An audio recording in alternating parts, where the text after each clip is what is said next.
من يهده الله فلا مضل له ومن يضلله فلا هادي له ونشهد أن لا إله إلا الله وأن محمدا عبد الله ورسوله الذي أرسل رسوله بالحق بشيرا ونذيرا وداعيا إلى الله بإذنه وسراجا وقمرا منيرا أما بعد فقد قال الله سبحانه وتعالى في كلامه المجيد وفرقانه القديم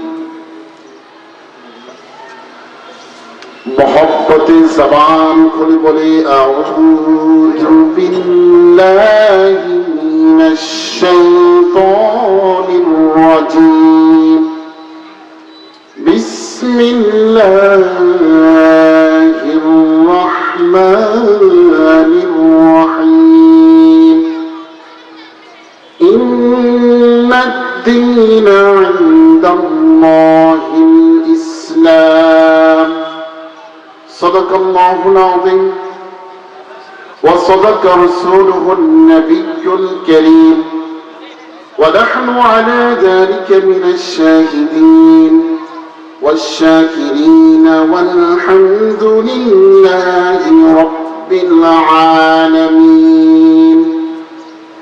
وقد جاء في الخبر من النبي الأبر عن أبي هريرة رضي الله تعالى عنه أنه قال وعدنا رسول الله صلى الله عليه وسلم غزوة الهند فإن أدركتها أنفق فيها نفسي ومالي إلى آخر الحديث إن الله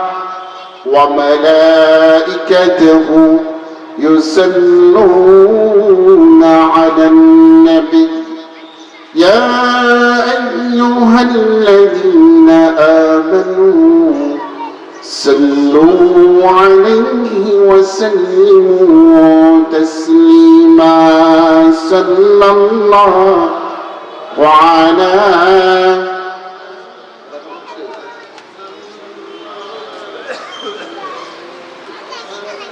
محبت بلی صلی اللہ علیہ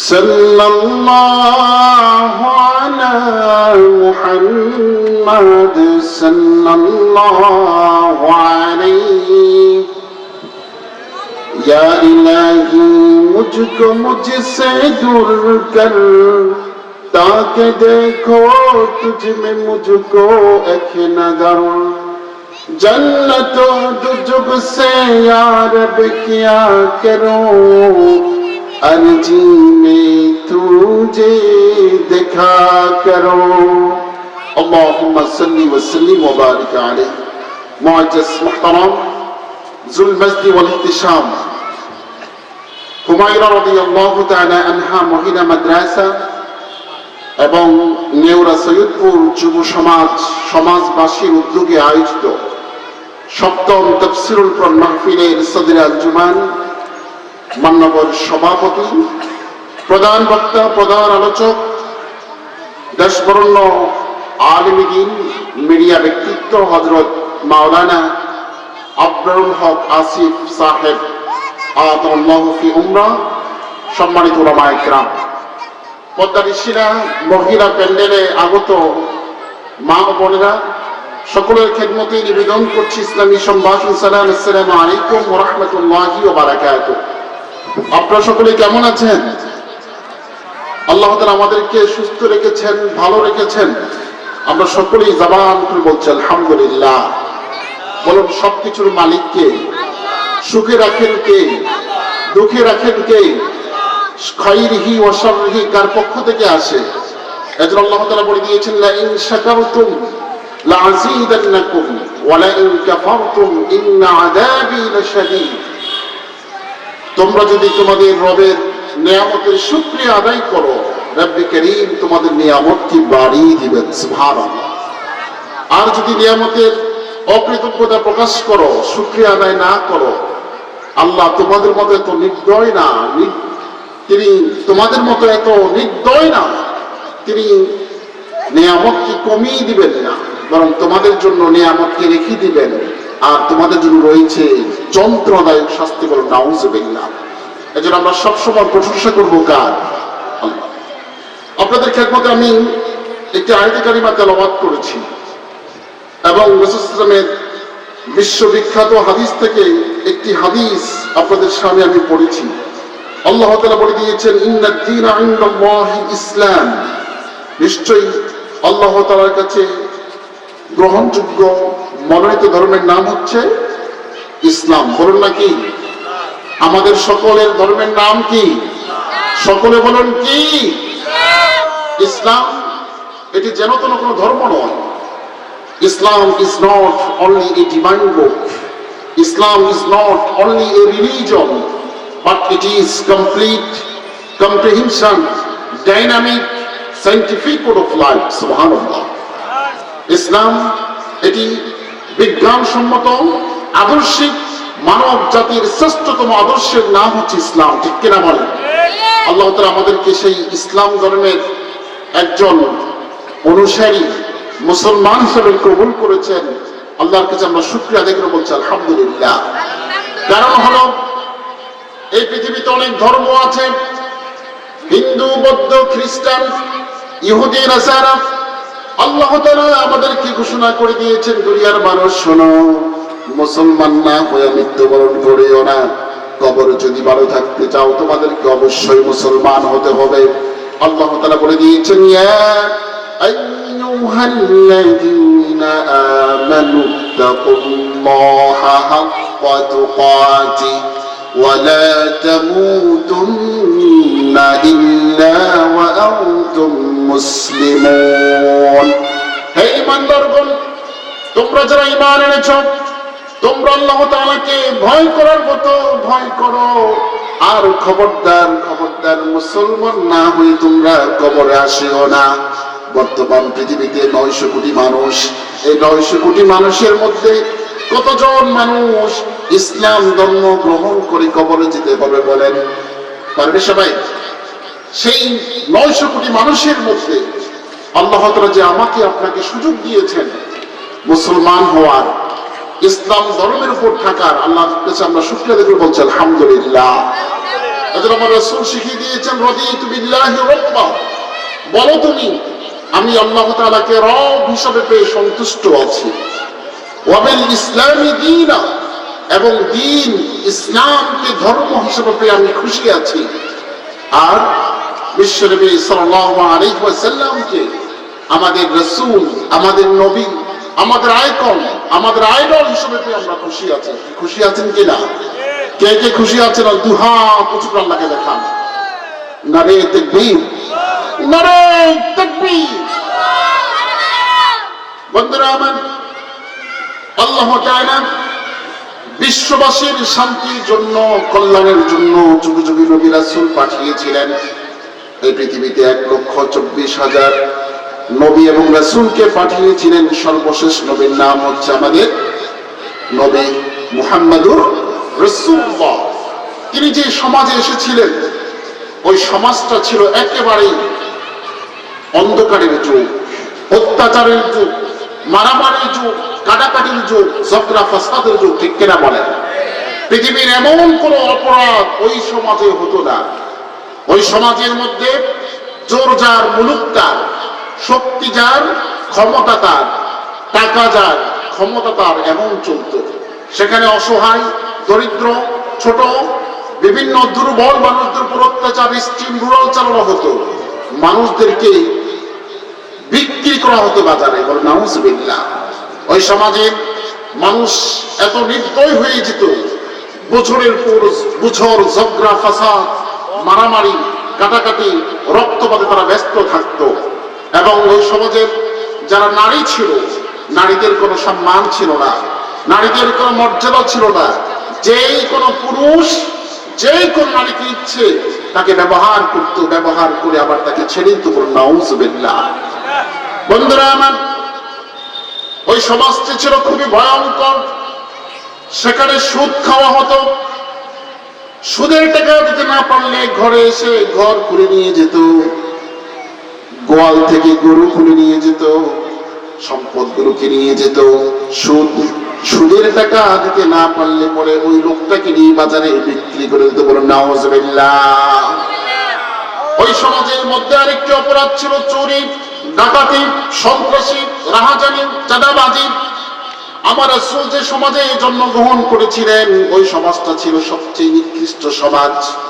সেখানে জেনা হতো, ব্যভিচার হতো, লুটতরাজ হতো, অপরাধ হতো। আমার রাসূল এই দৃশ্যগুলো দেখেছেন সুদীর্ঘ 40 বছর। বলেন কয় বছর?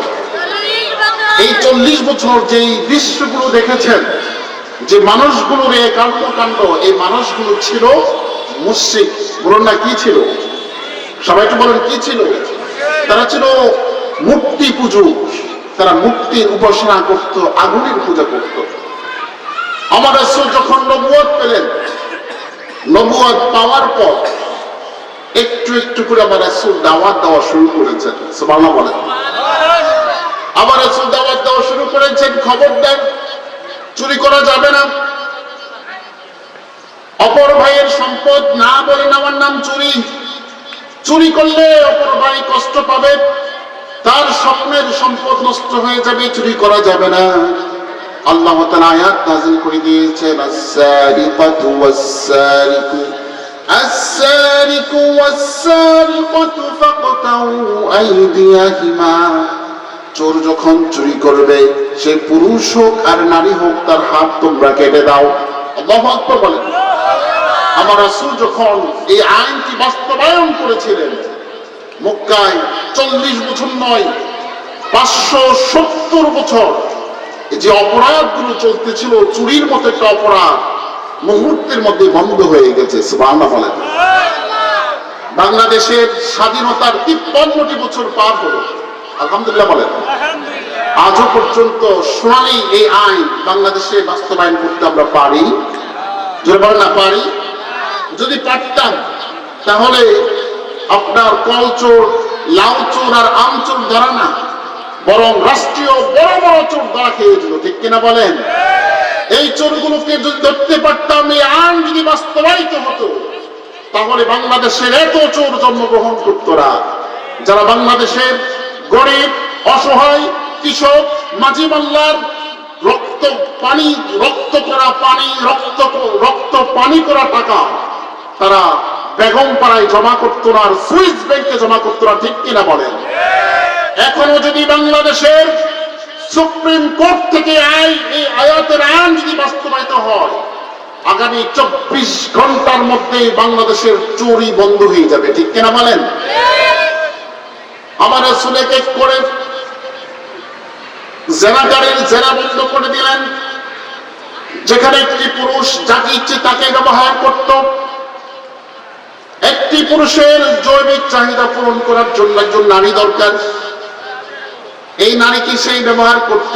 সম্পর্কে নারী তার মা হচ্ছে না, বোন হচ্ছে, খালা হচ্ছে না, ফুফি হচ্ছে, সমাজের কোন গণ্যমান্য ব্যক্তি নাকি, এটা দেখার সময় তার নাই। বলুন নাউজুবিল্লাহ। গরু ছাগলের মতো সে যে কোনো নারীকে ব্যবহার করত। আমার আল্লাহ তাআলা তার প্রিয় হাবিবের মাধ্যমে এই অসুস্থ সমাজটাকে সুন্দর করার জন্য আয়াত ঘোষণা করে দিয়েছেন। বলুন সুবহানাল্লাহ। আল্লাহ তাআলা বলে দিয়েছেন, আস-সানিয়াতু ওয়াস-সানি ফাজলিদু কুল্লা ওয়াহিদিন মিনহুমা মিয়াতা জালদা। যারা পুরুষ আর নারী তারা যদি অবিবাহিত হয়, তাদেরকে 100টি বেত্রাঘাত করো। সুবহানাল্লাহ বলেন। এই 100টি বেত্রাঘাত যদি বাংলাদেশের জাতীয় মসজিদ বাইতুল মুকাররমে কোন একজনকে দেওয়া হতো, তাহলে সেই মমতাজের মতো নষ্টা বস্তা এরা আর মিডিয়ার সামনে আসতে পারত না। ঠিক কিনা বলেন? নায়ক নায়িকার গায়ক গায়িকার অশ্লীলতা দেখে বাংলার হাজার যুবক যুবতীদের চরিত্র নষ্ট হতো না, ঠিক কিনা বলে?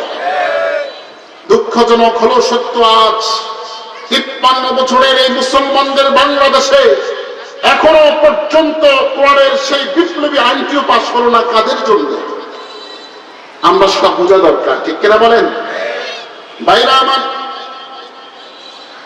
মাদক দ্রব্য সেবন করা নিষেধ। বিভিন্ন সরকার বিভিন্ন সময় এই ঘোষণাটি দেয় মাদক কেনা বলেন, কিন্তু শাস্তির আওতায় আনা হচ্ছে না। ইসলামের ঘোষণা হলো, যখন কেউ মাদক দ্রব্য ব্যবহার করবে, মদ, হিরোইন, গাঁজা, বাবা, ফেন্সিডেল, যদি সেই ধরা পড়ে তাকে 80টি বেত্রাঘাত করো। কয়টি? সবাই বলেন কয়টি? 80টি বেত্রাঘাত যদি করা হয়, তাহলে আর কেউ মাদক দ্রব্য সেবনের সুযোগ পাবে না। আমার প্রশ্ন হচ্ছে, বাংলাদেশ, এটার পূর্ব নাম ছিল পূর্ব পাকিস্তান। কি নাম ছিল বলেন? সবাই বলো না, কি নাম ছিল? আপনাদেরকে প্রশ্ন করি, আমাদের বাংলাদেশ স্বাধীনতা অর্জন করেছে কয়বার? বলেন কয়বার? 2 বার। হ্যাঁ, 1971 আর কবে? কিন্তু আমি বলবো মোট 2 বার না, মোট 3 বার। কয়বার?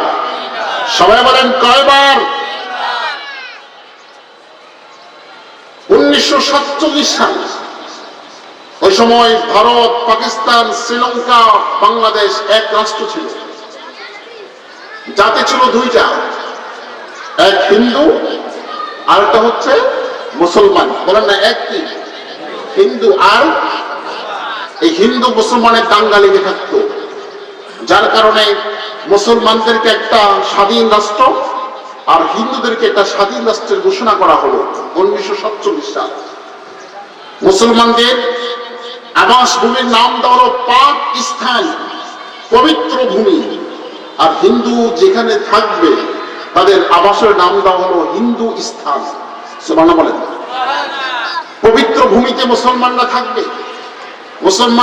মুসলমানদের একটা শক্তি আছে একবারে পশ্চিমে, তার নাম হলো পশ্চিম পাকিস্তান। আর মুসলমানদের সংখ্যা গরিষ্ঠ আরেকটি দল আছে পূর্ব দিকে, যার নাম হলো পূর্ব পাকিস্তান। আমরাও মুসলমান, তারাও মুসলমান, ভাই ভাই, ঠিক কিনা বলেন? আল্লাহ তাআলা কোরআনে বলে দিয়েছেন, ইন্নামাল মুমিনুনা ইখওয়া, নিশ্চয়ই মুসলমানরা হচ্ছে ভাই ভাই। আমার রাসূল হাদিসে বললেন, আল মুসলিমু আখুল মুসলিম, মুসলমান একে অপরের ভাই। বলুন সুবহানাল্লাহ। আমরা মুসলমানরা চলে আসলাম পৃথক হয়ে, কিন্তু হিন্দুরা সহ্য করতে পারে না। এখন হিন্দুস্তানের ক্ষমতা নিয়েছে মোদী সরকার, হিন্দু, তারা দিল্লিকে শাসন করছে মাত্র 80 বছর। কত বছর? আর মুসলমানরা দিল্লিকে শাসন করেছে 700 বছর। সুবহানাল্লাহ বলেন।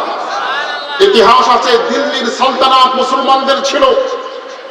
আপনার নাম শুনেছেন সম্রাট আকবর, সম্রাট জাহাঙ্গীর, সম্রাট বাবর, এসব ছিল মুসলমানদের সন্তান, ঠিক কিনা বলেন? তারা আমাদেরকে কাফের, মুশরিক, আপনার ইংল্যান্ড, ব্রিটিশদের সাথে হাত মিলিয়ে মুসলমানদের হাতকে আপনার দুর্বল করার জন্য তারা আমাদের উপর ঝাঁপিয়ে পড়েছিল, সে মক্কার কাফের মুশরিকদের মতো, ঠিক কিনা বলেন? তারা আমাদের 700 বছরের সেই শক্তি, সেই ক্ষমতা, সেই অর্জনকে তারা নস্যাৎ করে মাত্র 70 থেকে 80 বছর দিল্লির সালতানাত তারা নিয়েছে। আমরা আসলাম পাকিস্তানি, পূর্ব পাকিস্তান, পশ্চিম পাকিস্তান। তারা আমাদের আপন 2 ভাইয়ের মধ্যে মারামারি লাগাই দিল। মারামারি লাগিয়ে 9 মাস যুদ্ধ করেছে। যুদ্ধ করে সর্বশেষ যখন আমরা দুর্বল, পশ্চিম পাকিস্তান সবল। তারা যখন আমাদেরকে 9 মাস মারল, তখন ভারত এসে দুর্বলের সাথে হাত মিলিয়ে বলল, তুই দুর্বল, ওরা শক্তিশালী, ওদেরকে একটু সাইজ করে দিই। তখন ভারত আমাদেরকে সাহায্য করেছে। আসলে কি সাহায্য না ক্ষতি? সবাই বলেন ক্ষতি না সাহায্য? এই ক্ষতি করার পরে 1971 সালে বাংলাদেশ স্বাধীন হলো। যদিও স্বাধীন হয়েছে যে মুসলমানদের দেশ, এখন পর্যন্ত রাষ্ট্রীয় ক্ষমতায় কোনো হিন্দু আসে নাই। বাংলাদেশে 3-4টি জাত বসবাস করে, মুসলমান, হিন্দু, বৌদ্ধ আর খ্রিস্টান। কটা জাতি? সবাই বলেন কয়টা? এই 4 জাতি বসবাস করছে বাংলাদেশে। এই 4 জাতির মধ্যে আজও পর্যন্ত রাষ্ট্রীয় ক্ষমতায় হোক প্রধানমন্ত্রী হোক রাষ্ট্রপতি মুসলমান ছাড়া অন্য কেউ আসতে পেরেছিল? বাংলাদেশের প্রথম রাষ্ট্রপতির নাম শেখ মুজিবুর রহমান। নামটা কি হিন্দু না? বলো না, কি নাম? তারপরে আসলো জিয়াউর রহমান, তারপরে আসছে হুসাইন মোহাম্মদ এরশাদ, তারপরে খালেদা জিয়া, তারপরে শেখ হাসিনা। এই নামগুলো সব ইসলামের নাম, মুসলমানের নাম, মুসলমানের সন্তান। বাংলাদেশের শতকরা 95% মুসলমান হওয়ার পরও কেন আমরা বাংলাদেশে ইসলামের রাজ কায়েম করতে পারি নাই? কোরআনের এই সুন্দর বিপ্লব আয়াতগুলো আমরা কেন বাস্তবায়ন করতে পারি না? তার একটাই কারণ, বাংলাদেশ স্বাধীন হলো সে ভারত আমাদেরকে শাসন করছে। ঠিক কিনা বলেন? তার জ্বলন্ত প্রমাণ আমরা দেখেছি 5 আগস্ট বাংলাদেশ যখন দ্বিতীয়বার স্বাধীন হলো, তখন আমরা দেখেছি স্বৈরাচার ফ্যাসিস্টের পরাজয় নয়, বরং বাস্তব পরাজয় হয়েছে ভারতের। মনে হচ্ছে ভারতের একটা রাজ্য নষ্ট হয়ে গেছে। ঠিক কিনা বলেন? তারা এখনো পর্যন্ত নানাভাবে বাংলাদেশের উপর আক্রমণ চালাচ্ছে, বাংলাদেশের ক্ষতি সাধন করতে চাচ্ছে। আমরা 18 কোটি মানুষ বাংলার জমিনে বেঁচে থাকতে কখনো ভারতের সাথে আমাদের আপোষ হবে না। ঠিক কিনা বলেন? বন্ধুরা আমার, আল্লাহ তাআলা আমাদেরকে পররাষ্ট্রনীতি শিখিয়ে দিয়েছেন। পররাষ্ট্রের কোন দেশের সাথে বন্ধুত্ব হবে, কোন দেশের সাথে চুক্তি করবে, কোন দেশের সাথে কোন সম্পর্ক বজায় রাখবে, আল্লাহ তাআলা সেই বিষয়গুলো আমাদেরকে বহু আগে জানিয়ে দিয়েছেন। বলেন সুবহানাল্লাহ। এবং আল্লাহ তাআলা আমাদেরকে বলে দিয়েছেন এই পৃথিবীতে মুসলমানদের দুশমন কারা কারা। তারা যতই উপরে ভালো সাজুক, আমাদের বন্ধু না দুশমন, এই বিষয়গুলো আল্লাহ তাআলা আমাদেরকে জানিয়ে দিয়েছেন। আল্লাহ তাআলা বললেন, ইয়া আইয়ুহাল্লাযীনা আমানু লা তাত্তাখিযুল ইয়াহুদা ওয়ান নাসারা আউলিয়াউ বা'দুকুম আউলিয়াউ বা'দ। আল্লাহু আকবার। আল্লাহ তাআলা ঘোষণা করে দিয়েছেন, হে মানব, হে মুমিনরা, তোমরা যারা ঈমান এনেছো, খবরদার ইহুদি এবং খ্রিস্টানদেরকে বন্ধুরূপে গ্রহণ করিও না। কারণ হলো তারা তোমাদের দুশমন, আর তারা